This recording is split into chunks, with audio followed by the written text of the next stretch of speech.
Hey, Team Human, Spark, and Sunshine here. I've had a really curious morning. It's 2 o'clock now in Southern California, and beautiful, beautiful day. See all that nice sun. It's a big shout out to all my fellow Americans who are underneath a whole bunch of snow and ice and are probably pretty darn cold. Apply all the cats and dogs as necessary. And whatever, hot beverage that you can muster. So, but I do want to share a couple of really, really curious and helpful streams that I sat on for a couple hours today. One, I've been here before, is to Speaker's Corner in Hyde Park in London. And I lived in London when I was 10 till I was 12. And so my mom took us, my brother and I, to Speaker's Corner. And it's the most un-American idea, but it's a beautiful one, I think. And people, you don't have to, sign up in advance, no tickets required, no seating available. So just wander up and engage in conversation with other humans. And if you don't like what they're saying, you can walk away, they can walk away. But it's a really, really curious way to engage with real live humans, no AI going on there. And very genuine way for cultures to speak to each other.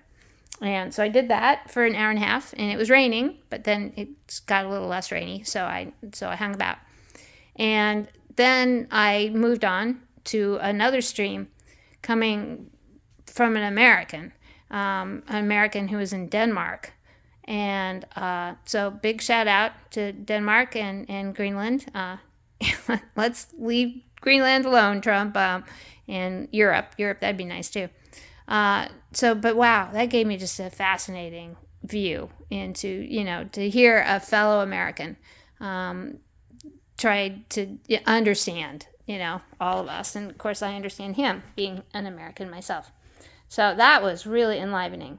And I welcome the chance to say, sorry, Denmark. Trump is not our fault. I never voted for him, of course. But I did then find my way. Who knows how the algorithm points us to where it does. But I'm grateful because I look about for different things on YouTube and usually end up with lots of lovely animal stuff and lovely views into everybody else's life with their animals, which makes me very happy. But the last thing that I did was I felt like I was looking at a ghost. It was apparently the last interview that Jeffrey Epstein gave, and clearly he was talking to Steve Bannon.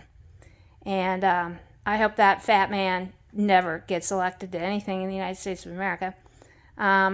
But it was curious because I've seen lots of pictures of Jeffrey Epstein. I never thought about that man until very recently, and I'm glad for that. But boy, that was curious because I could see, some insights into Epstein that I certainly didn't need to know. But I understand his perspective. I'm not certainly forgiving anything that monster did. But I understand why he thought it was okay. Or at least, I don't know. I'm not here to psychoanalyze him. And what I, come at this from, first of all, is I can hear the wails of the young women.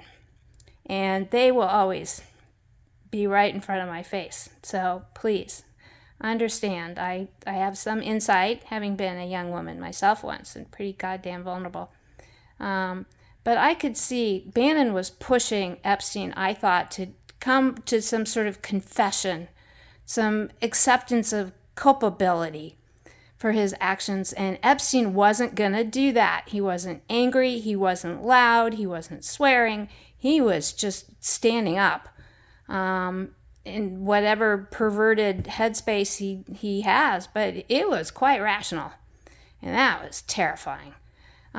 He gave me insights into the 2008 financial crisis, which, I was alive, but not paying all that much attention myself.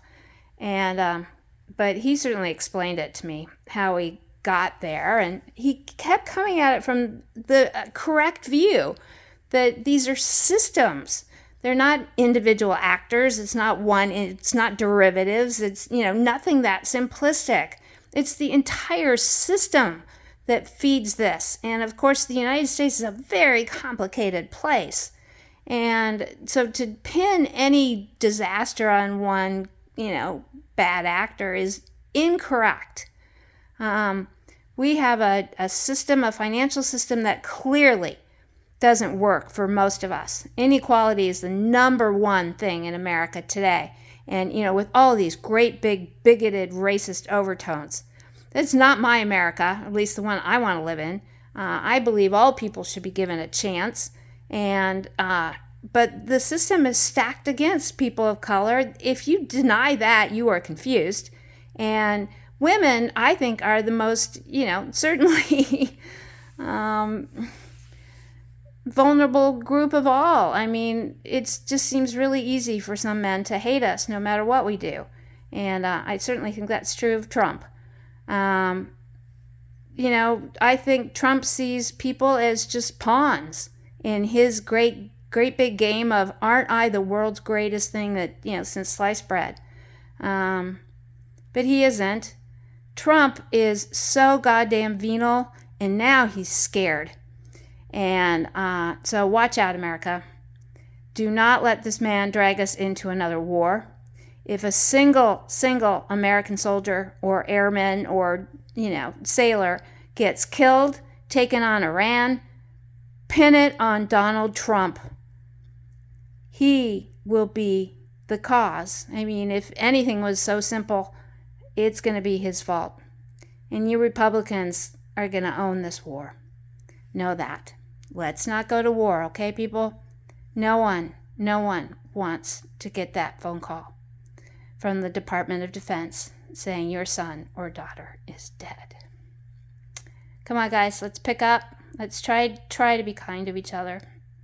I work really hard to live from an open heart, and I'm older now and got this funky wheelchair thingy to deal with, but if I can hear the echoes of those young women's horror and pain, so can you.